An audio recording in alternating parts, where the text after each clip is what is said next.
जय भीम, जय भारत, जय संविधान। मैं बहुजन दस्तक से गौतम रत्ना और आज हमारे स्टूडियो में बहुजन दस्तक के स्टूडियो में राजबाला सैनी जी, जो एक सोशल एक्टिविस्ट हैं। स्पेशली वो बहुजन समाज को जागरूक करने के लिए और बहुजनों की लड़ाई लड़ती हैं, चाहे वो अत्याचार का मामला हो, चाहे उनको जागरूक करना हो, चाहे उनको मिशन समझाना हो, और किस किस तरह से इस मुकाम को अंजाम देती हैं, उन्हीं से बात करेंगे।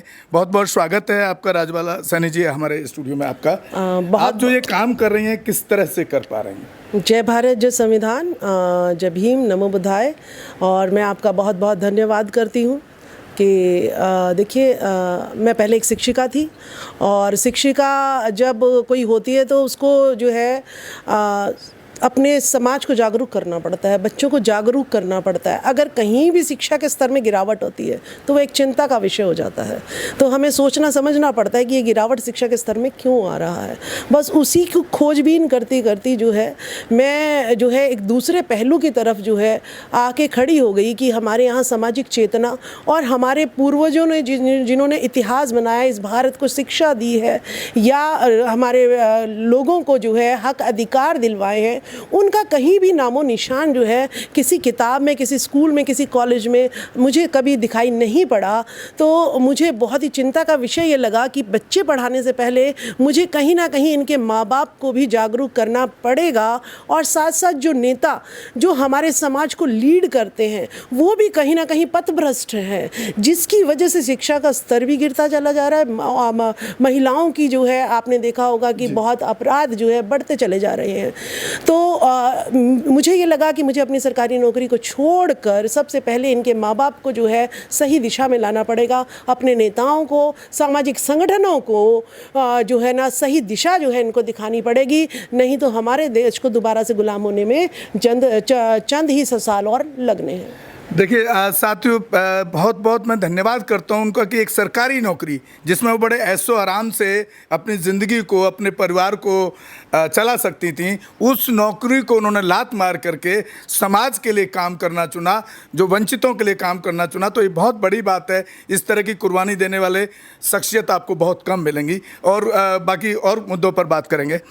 अभी आपने पीछे देखा होगा कि जो आर्थिक सलाहकार हैं प्रधानमंत्री के, देवराज, तो वो उन्होंने पूरा खुलेआम लिखा आर्टिकल की संविधान को हिंदू राष्ट्र वाला संविधान बनाने के लिए बदलने की जरूरत है। इस पर आप क्या सोचते हैं?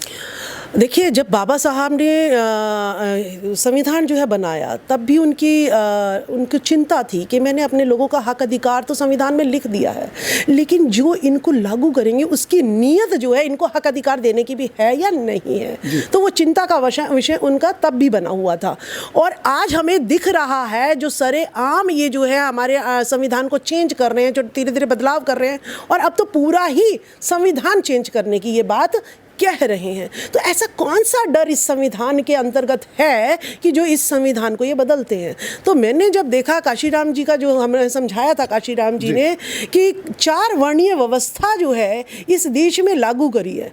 और ये देखिए, पहले ये खड़ी व्यवस्था थी, इस खड़ी व्यवस्था में ये कैप है, ये तो बेचारा जो है ना आराम करता है, बैठ जाता है। और ये जो है 85% है, ये काम करता है और मेहनत करता है, कमेरा वर्ग है ये। और जब काम पूरा कर लेता है तो इसके ऊपर जो है हकदारी कब्जा करने के लिए, इसके हकदारी अधिकार पे ये 15% आगे बढ़ जाता है, कहता है मैं तेरा मालिक। तो ये खड़ी व्यवस्था जो है वर्ण व्यवस्था के दौरान थी।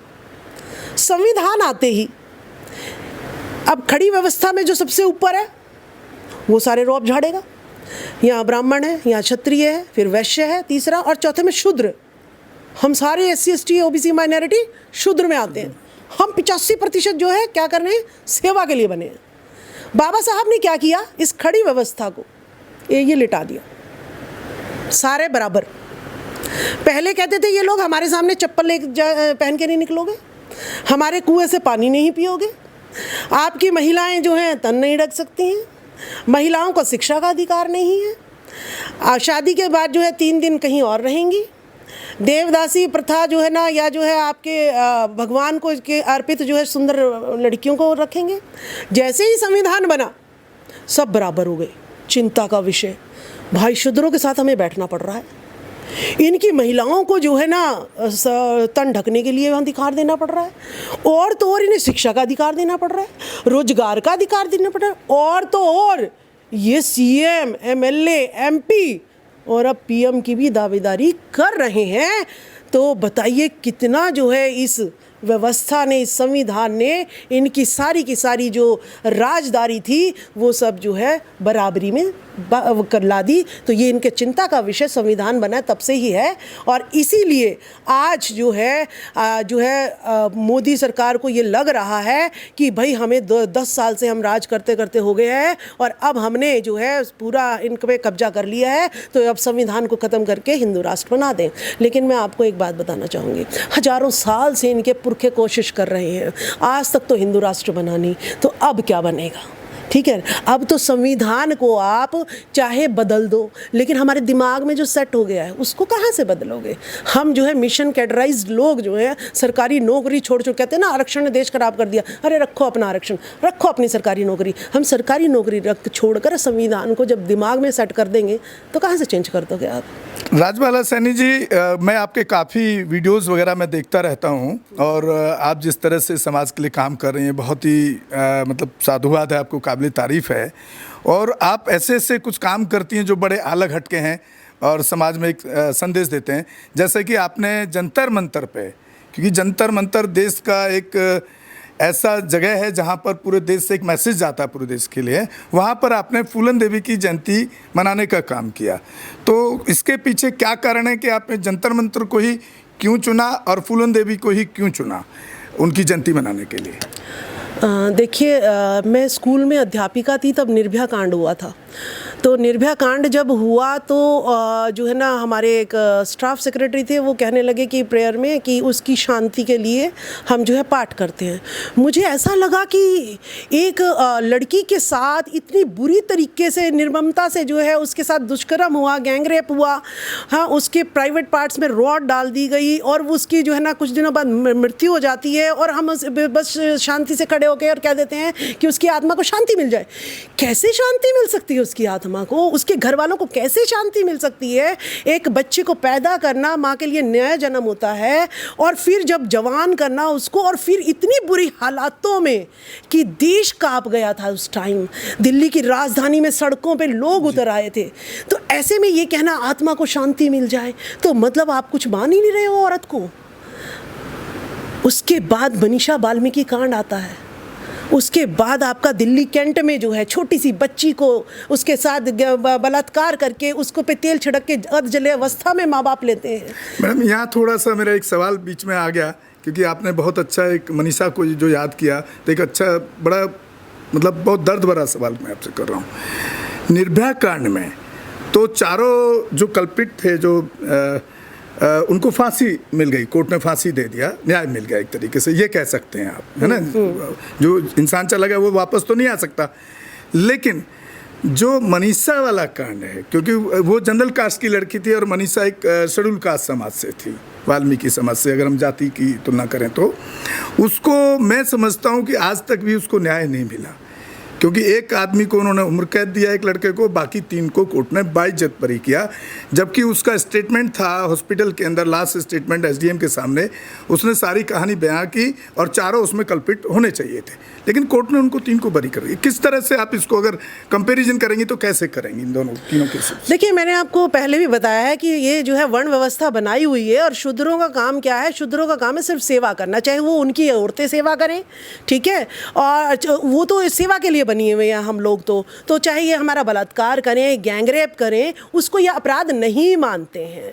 तो यहाँ बड़ा सबसे बड़ा ये है जातिवाद, कि अगर मैं स्वर्ण जाति की हूँ, कंगना रनौत हूँ, चाहे वो नंगी घूमती है टीवी पर, लेकिन उसको फिर भी Z+ सुरक्षा मिलेगी। लेकिन अगर मैं जो है पद्मश्री मिलेगा उसको, सामाजिक काम उसका कहीं सामाजिक काम कोई है नहीं उसका। लेकिन अगर मैं शिक्षिका हूँ, अगर मैं जो है शिक्षा के लिए लड़ाई लड़ रही हूँ, और अगर मेरे साथ जो अन्याय हुआ है तो मैं कोर्ट में धक्के खा रही हूँ, लेकिन मेरे लिए न्याय नहीं है क्योंकि मेरी जाति, मेरी जाति आड़े आ जाती है।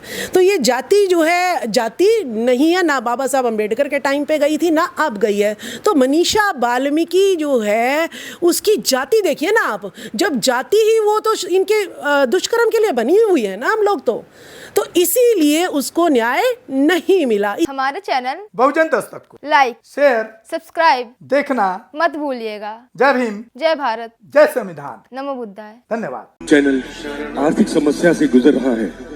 अगर आप बहुजन समाज में बाबा साहेब अम्बेडकर और तथागत बुद्ध की विचारधारा को अधिक से अधिक लोगों तक पहुंचाना चाहते हैं तो हमें आर्थिक सहयोग प्रदान करें, ताकि हम अपने चैनल के माध्यम से देश विदेश में समता, बंधुता, एकता और संवैधानिक अधिकारों को ज्यादा से ज्यादा लोगों तक पहुंचा सकें। आप अपनी सहायता राशि नीचे लिखे खाते में जमा करा सकते हैं।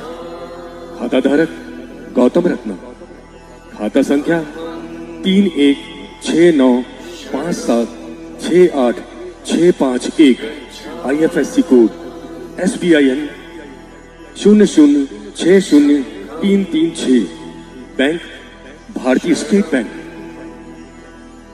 आप हमारे बैंक खाते का विवरण स्क्रीन पर भी देख सकते हैं। जय भीम, जय भीम। मैं गौतम रत्ना आपका बहुजन फिल्म प्रोडक्शन में स्वागत करता हूं और आप हमारे प्रोडक्शन हाउस के अंदर अपना कैरियर बना सकते हैं as a film director, as a producer and actor and actress and editor and cinematographer also. अगर आपको फिल्म से रिलेटेड कुछ भी प्रोजेक्ट आपको बनवाना है तो हमारे पास में पूरा सेटअप है, जिसमें फिल्म कैमरा है, शूटिंग लाइट्स है और एडिटिंग है। सारा A to Z एक ही जगह पर आपको हमारे यहाँ पर मिल जाएगा। तो दोस्तों आप हमें कांटेक्ट कर सकते हैं हमारे नंबर्स पर 9810085714 और 8510005714। हमारे वेबसाइट पे विजिट कर सकते हैं www.filmserviceindia.com और हमें मेल भी कर सकते हैं gautamfilmsproduction@gmail.com पर। धन्यवाद।